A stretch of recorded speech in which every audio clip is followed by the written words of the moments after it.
This is Chapter by Chapter Classics, the short-form classic literature podcast, where each episode walks you through a few chapters of a great book. Previously in Wuthering Heights, Linton Heathcliff was brought to Thrushcross Grange after Isabella's death, but quickly claimed by Heathcliff and taken to the Heights.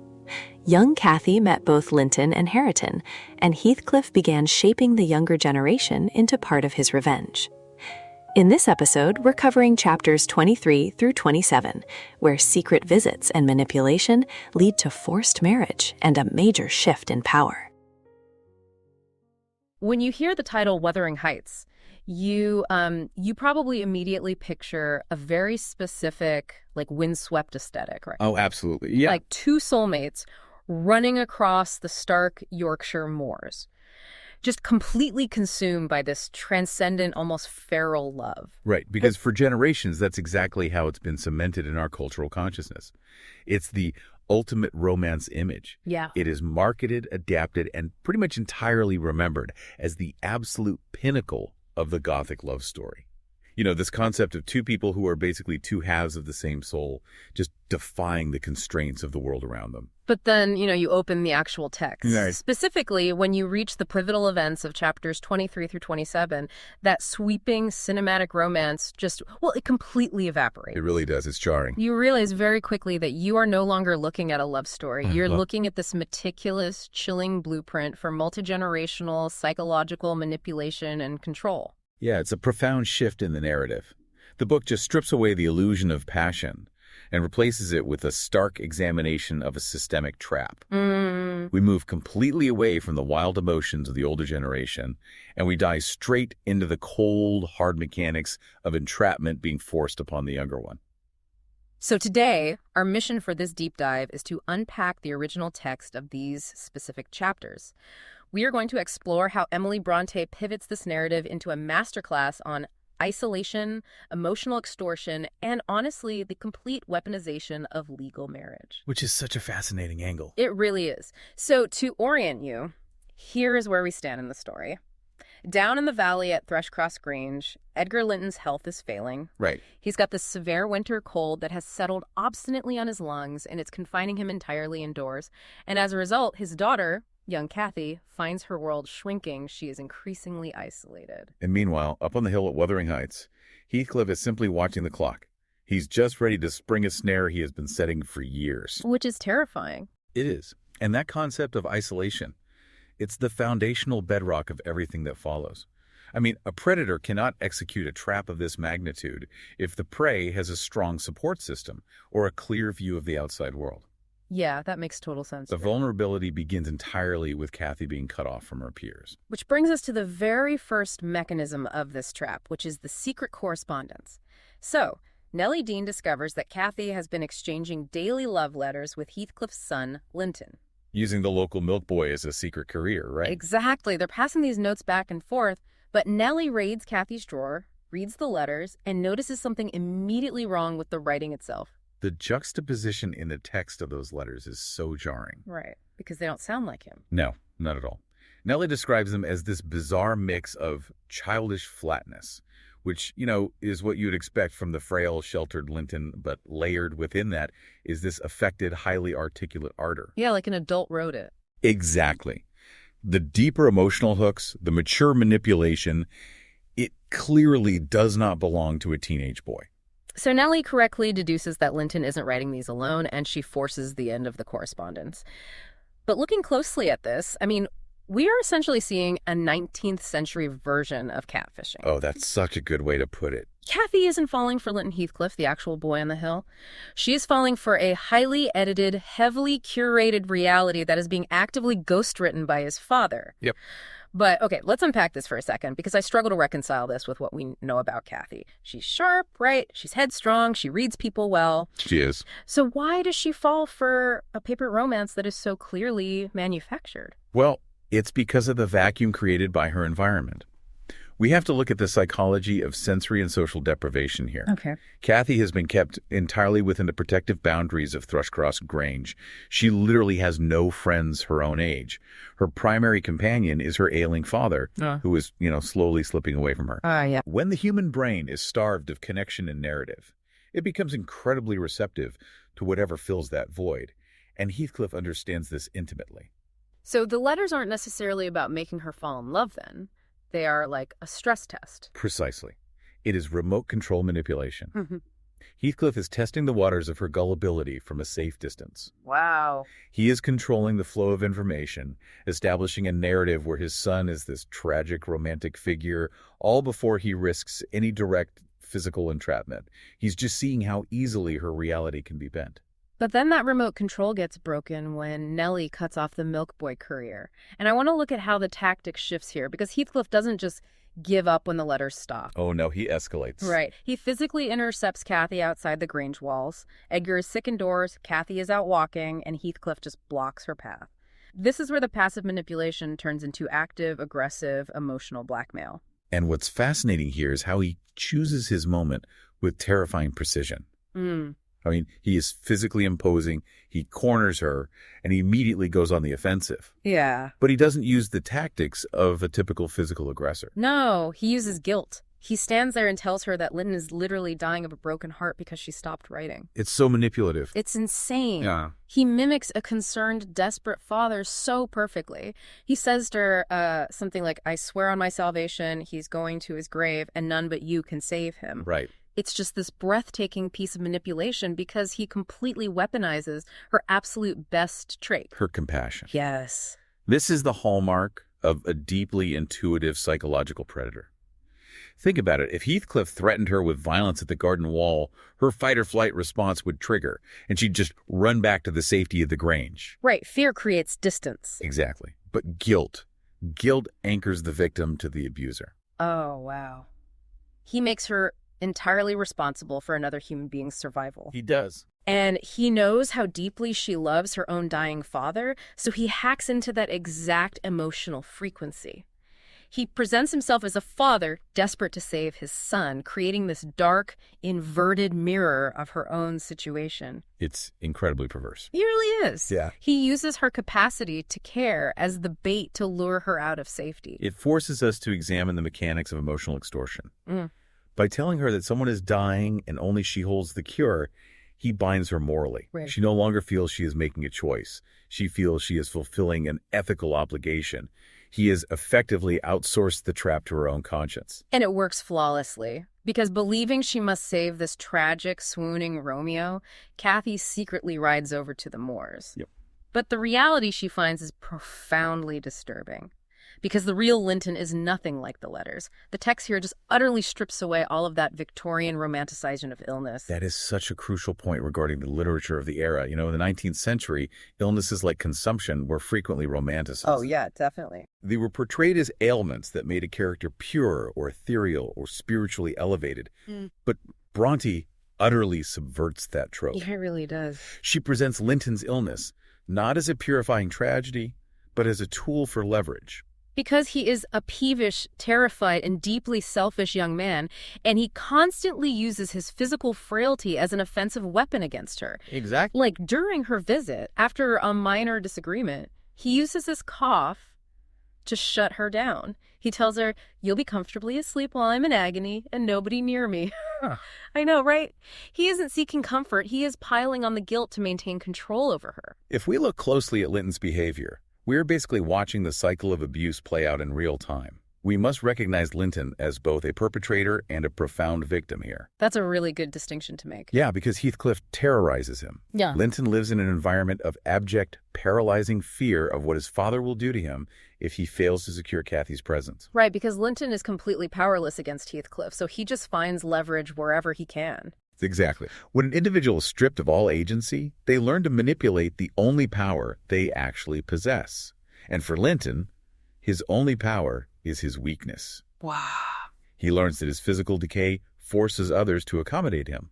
He basically becomes a micro-tyrant, leveraging his own suffering to hold Cathy emotionally hostage. It's like a drowning person who will push their rescuer underwater just to get a single breath of air. Yes, that's a perfect analogy. He doesn't care about her safety. He only cares that she serves as a shield between him and his father's wrath. And you can't be mad at him because he's sick, and you can't leave him because he's coughing. It is an impossible, suffocating dynamic. And it perfectly sets the stage for the physical trap. Yeah. Psychological grooming is complete. The moral obligation is cemented. Now the actual snare can be pulled tight. Which brings us to the boiling point of the narrative. Down in the valley, Edgar Linton is actively dining. Cathy is frantic to stay by his bedside, but that cultivated guilt forces her to take one last walk on the moors to meet Linton. And when they meet, Linton is trembling. He's frantic with fear, and he begs her to escort him just a little bit closer to Wuthering Heights, just inside the threshold. Because he knows precisely what the plan is. Yeah. His terror is genuine, but it is driven by the consequences of feeling his father, not by any concern for Cathy. He uses her ingrained pity to walk her directly into the cage. And the moment they cross that threshold, the atmosphere of the book completely fractures. Yeah. The psychological games we've been dissecting just instantly vanish, and they are replaced by stark physical imprisonment. It's a very harsh pivot. It is. Heathcliff locks the door, he pockets the key, and when Cathy realizes she is trapped and tries to fight him for it, Heathcliff unleashes the sudden, terrifying burst of violence. He gives her a shower of terrific slaps to both sides of her head. The brutal physicality of that moment shatters any lingering illusion that this is just a family dispute or an aggressive courtship. It is a kidnapping. Exactly. The mask of the manipulative architect drops, and we just see the violent jailer underneath. But here's where it gets really interesting, because the timeline of this kidnapping is what I need help understanding. Heathcliff is in an absolute frenzy once the door is locked. He isn't just holding her captive, he is rushing everything. He is. He demands they be married immediately by the next morning. There is this desperate, frantic push to force the wedding specifically before Edgar Linton dies. Walk me through the mechanics of this. Why is the sequence of these events so critical to him? Well, if we connect this to the bigger picture, to understand the rush, you have to understand the terrifying reality of 19th century property law, specifically the laws of coverture. Okay. This is the entire crux of Heathcliff's decades-long revenge. Under coverture, a woman's legal identity was essentially suspended or eclipsed upon marriage. Any property she owned or stood to inherit instantly became the legal property of her husband. Oh. So, if Edgar Linton dies before Cathy is married, she inherits Thrushcross Grange as an independent woman, likely protected by trustees. Her wealth is safe. Exactly. But if Heathcliff forces the marriage first, the moment she says, "I do," all of her future inheritance legally belongs to Linton. Wow. And because Linton is also terminally ill, Heathcliff has already coerced him into writing a will that leaves everything to his father. This is why the clock is ticking so loudly. The sequence is non-negotiable. It has to be. Marriage first. Then Edgar dies, passing the estate to Cathy, which immediately passes to her husband Linton. Then Linton dies, passing the estate to Heathcliff. It is a cold, bureaucratic execution. This is not about romance, and it is certainly not about securing a bride for his son. Not at all. It is a hostile corporate takeover disguised as a wedding. He is leveraging the state's own marital laws to execute a flawless, completely legal property theft. The legal mechanics of it are brilliant, but the reality inside that locked house is just grotesque. The dissonance between what is happening legally and what is happening emotionally is staggering. It's incredibly difficult to read. It is. Cathy is broken down. She is weeping in absolute terror, agonizing over her dying father down in the valley. She is begging Heathcliff to just let her see him one last time. She even offers to marry Linton willingly within the hour if she can just go home to say a final goodbye. The desperation in her bargaining really highlights the complete loss of her autonomy. And yet, Bronte deliberately focuses our attention not just on Heathcliff's cruelty, but on Linton's reaction to it. That is the most chilling detail in these chapters for me. While Cathy is in this state of shattering grief, Linton is lying on the settle, comfortably removed from the violence. He is sitting there, callously sipping tea and sucking on a stick of sugar candy. It is a profound image of deliberate infantilization. Linton retreats into the behavior of a toddler with a treat. Yeah. By physically and mentally infantilizing himself, he attempts to absolve himself of any adult moral responsibility for the kidnapping and forced marriage occurring right in front of him. Right, because he tells her casually that his father wants them married by morning, and he seems entirely indifferent to her tears. He has his safety, he has his sugar candy, and her agony doesn't even register, even though her pity for him is the only reason she is locked in that house. That was tragic. Meanwhile, Heathcliff is just reveling in the fact that Edgar's going to die miserable, wondering where his daughter is. So what does this all mean for the story? Well, Linton's apathy is the ultimate betrayal of her compassion. Heathcliff engineered the trap, But Linton's complicity is what allows the trap to close. It is an indictment of the weakness and moral decay that Bronte often associates with the over-sheltered upper class. When you look at the entirety of the sequence, you realize Bronte has completely dismantled the 19th century marriage plot. Yes, she tore it apart. In a standard Victorian novel, the wedding is the ultimate reward, right? It's the culmination of courtship, the resolution of conflict, the happy ending. But here, the wedding is a ransom demand. The institution of marriage is stripped of all sanctity and shown purely as an instrument of economic hostage-taking. The grim irony of this cannot be overstated. If you look back to who Heathcliff was at the beginning of this multi-generational saga, he was a nameless, penniless orphan found on the streets of Liverpool. Right. He was an outsider who was excluded, degraded, and abused by the entrenched upper-class systems of both the Earnshaws and the Luntons. He had no rights, no property, and absolutely no legal standing. He was entirely at the mercy of the system. And now he has weaponized the exact same legal structures that originally oppressed him. He hasn't just beaten his abusers through brute force. He has mastered their own rules. Oh, wow. He uses marriage, inheritance, and property laws to completely consume their descendants. He learned the grammar of their power, and he speaks it back to them flawlessly to strip them of everything they own. It is a meticulously planned snare that relies just as much on psychological grooming as it does on legislative loopholes. To trace the arc of what we've unpacked today, we started with the manufactured reality of the myth boy letters, isolating a vulnerable mind. Then we saw the pivot to active emotional blackmail at the garden wall, where compassion was turned into a liability. We examined the dark reality of Linton's weaponized illness, a victim becoming a micro-tyrant, and it all culminated in a locked door, physical brutality, and a forced marriage designed to execute a legal property theft. Bronte is forcing the reader to look at the dark, systemic side of control. She provides a startlingly accurate blueprint of how abusers operate. They isolate their victims, they control the flow of information, they manipulate empathy, and ultimately they use the established laws of society to finalize and legitimize their entrapment. It is a heavy, sobering section of the text, but it is absolutely essential to understanding the true nature of Wuthering Heights. When popular culture remembers this book as the ultimate tale of passionate romance, it fundamentally ignores the actual text. Completely. Looking closely at these chapters, it doesn't read like a gothic love story at all. It reads like a gripping, true crime, psychological thriller about the mechanisms of systemic abuse. It really does change how you see the entire novel. It does, and that realization leads us to a final thought for you to carry forward, something that steps outside of the 19th century mores. The core mechanism Heathcliff used here was the creation of a bespoke, curated reality.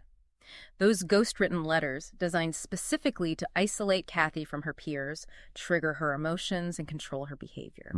It makes you wonder about the structures we interact with today. How much of the same psychological trapping happens right now, not by a villain on a Yorkshire hill, but by the algorithms on our phones? Oh, that is a chilling comparison. Right. They isolate us in curated digital echo chambers. They feed us highly specific, heavily edited narratives designed to trigger our outrage or our empathy, all to keep us locked inside their ecosystem. It begs a deeply uncomfortable question for you to explore. Are we the ones actively choosing our reality, or are we just falling for the letters someone else wrote for us? It completely reframes how you look at both classic literature and our modern daily interactions. I mean, the mechanisms of control rarely change. They just update their technology. They really do. Well, thank you for taking this deep dive with us. We will see you next time. That's chapters 23 through 27. Cathy's secret visits, Linton's weakness, Edgar's failing health, and Heathcliff's cruel success in trapping Cathy into marriage. In the next episode, we'll cover chapters 28 through 31, where the consequences of that forced marriage become clear. Lockwood's frame returns, and life at Wuthering Heights shows the full weight of Heathcliff's control. Thanks for listening to Chapter by Chapter Classics.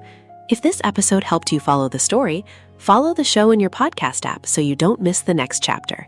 And if you're enjoying this series, please take a moment to rate the podcast or leave a short review. It really helps other readers and students find the show.